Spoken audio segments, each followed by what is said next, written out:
World's first bomb designed to miss. Exactly. Seriously. Hello everybody and welcome to the Yorkshire Air Museum. Now we are here for the Against the Odds event. Inside there's a bunch of reenactors dressed in period costumes. They have the aircraft out of their hangars and it's all around a good show. The museum is an old RAF bomber base from World War II, and as such they have a great selection of vintage equipment, including some of the most unique bombs ever dropped by an airplane. In this video we will have a specific look at two massive bombs used during World War II, but before that I'd like to give you a brief introduction to the Against the Odds event, celebrated every year with hundreds of reenactors inside the unique setting of a restored World War II base. There's a good chance I'll be up at the event this year again, so if you do come by and see me, come up and say hi.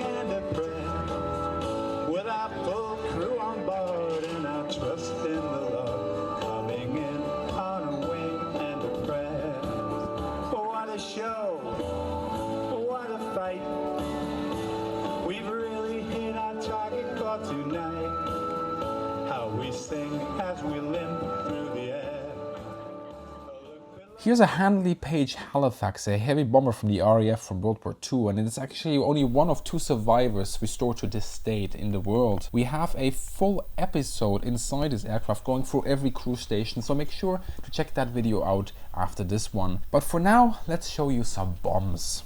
Right, just to give you guys a specific sense of scale here, I'm standing next to a World War II 500 kilogram bomb. This is roughly 1,000 pounds. It's pretty big and it's pretty powerful. Right next to it, we have a 250 kg bomb, that's 500 pounds. Again, not as big as the 500 kilogram one, but it can get the job done. But if these two aren't enough, well, I have something for you, my friend. We have this thing. This is the Tallboy, and it's one big boy. The Towboy was designed by Barnes Willis. His idea was to create a bomb that would be specifically designed to penetrate a target or smash into the ground with a near miss. There it would embed itself deeply into the ground before exploding. This way the bomb would essentially create an artificial earthquake, damaging not only the structure but the very foundation of the target, leaving it completely ruined. Hence the name earthquake bomb. Because of this artificial shockwave, a near miss was even considered to be potentially better than a bullseye. Initially, Wallace received no contract, but the Air Ministry told him to go ahead developing his bomb anyway. After all, he was a man with a reputation, and he would also design the bouncing bomb later used during the Dam Buster raid. Tallboy had a weight of 12,000 pounds and a length of 12 feet, 6.4 meters. With a diameter of 38 inch, nearly a meter, it represented one of the biggest bombs ever built during that time. The actual explosive content was 5,200 pounds, that's 2,400 kilograms, of Torpex D1, encased in a one-piece high tensile steel with a tail designed to give the bomb a spin as it plummeted to the earth. This was necessary as the bomb was meant to penetrate the ground at high speeds and survive before exploding with its delay fuse. The construction of the bomb was difficult, and especially the filling process with Torpex was a timely affair. As such, these bombs were reserved for exceptional targets only, and crews unable to drop their payload in their heavily modified Lancasters were instructed to return home with the payload rather than dropping it haphazardly as they would with normal bombs. Starting in 1944, Towboys were specifically used against German harbors, U-boat pens, large bridges, V-1 and V-2 rocket sites, and were also responsible for the capsizing of the German battleship Tirpitz. However, believe it or not, Tallboy was only the second largest non-nuclear bomb used during World War II. The biggest, you ask? Well, that's the Grand Slam. But before we talk about that beast, here is a unique exhibit you can't find in many places. Right, so I'm standing next to a nuclear bomb. This is the WE-177 Type B bomb, and it has an explosive capacity of 400 kilotons. Obviously it's been disarmed, but it is only one of two that are on display in the United Kingdom. So if you want to see one of these, come down to the Yorkshire Air Museum and check it out. Now this particular weapon was used in planes like the Vulcan, the Bombardier and the Scimitar. And size-wise, it doesn't isn't that impressive, but obviously with it being a H-bomb, it really gets the job done. Now, the one thing that is pretty cool here in York is that I can show you how to set this particular kind of weapon. That's what I'm going to do right now. On second thought, the kind folks over at YouTube would probably lose their collective schnitzels if I showed you how to arm a nuclear bomb. So here's someone on a bike. And an RAF rescue pigeon. That should be advertiser friendly, no? A big thank you at this point to all my patrons that support our channel with their monthly contributions in the face of continuing YouTube demonetizations. If you want to support military aviation history, check out the description below.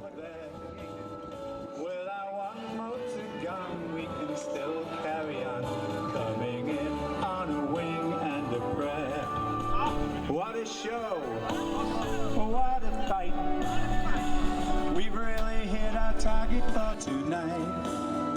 How we sing as we limp through the air. Oh, look below, there's a field over there. With our one motor gun, we can still carry on. Coming in on a wing and a prayer. Coming in on a wing and a prayer. What do we have, Scott? We have cluster HE 600-pound bombs. Oh. So these are bombs with many bombs inside of them. Bombs with bombs.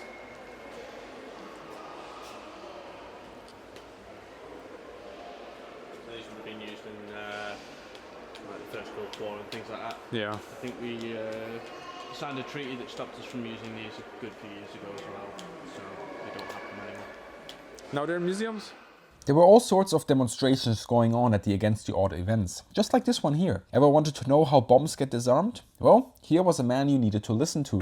Even so, sometimes you get what's called a retrograde explosion, and the main charge only partially explodes, so it's not uncommon to find a bomb that's only half gone off. Or if you wanted to have a look at some of the vintage equipment used during the time, well, you could have talked to the paras.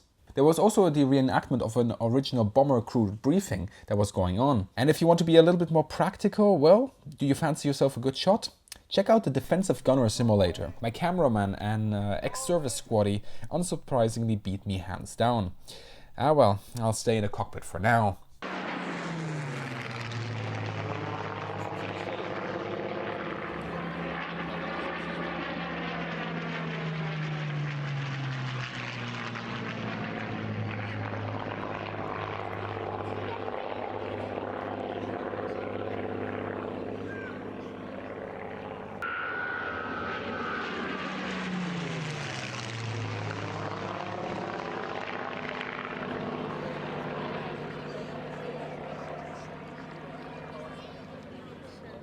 And here we've got some of the friendly chaps that featured in an earlier video showing off World War II bomber crew gear. We even managed to get them to occupy their positions in the museum's Halifax, which was pretty cool.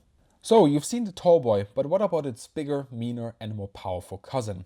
Well, If you really want something blown up, get a Grand Slam. the principle behind the Grand Slam is exactly the same as the Tallboy. It's an earthquake bomb with a near miss being considered potentially better than a direct hit. Set at 22,000 pounds or 10,000 kilograms, this represents the biggest non-nuclear bomb of World War II. It is filled with an explosive charge of 9,000 pounds, 4,000 kilograms. In fact, after filling the bomb with molten Torpex, the explosive content, it had to rest multiple weeks to cool and set before the construction could finish. Reaching the squadrons in early 1945, only 42 Grand Slams were ever dropped. While not every mission produced results, it was successfully used against various subpens and large viaduct bridges. Especially the inconvenient profile of bridges, long and narrow, made them hard to damage with conventional bomb. But with one of these buggers, a near miss was good enough. As an interesting side note, American President Truman actually measured the yield of the nuclear bomb dropped on Hiroshima not in kilotons, but in Grand Slams, saying that little boy had more than 2,000 times the blast power of the British Grand Slam.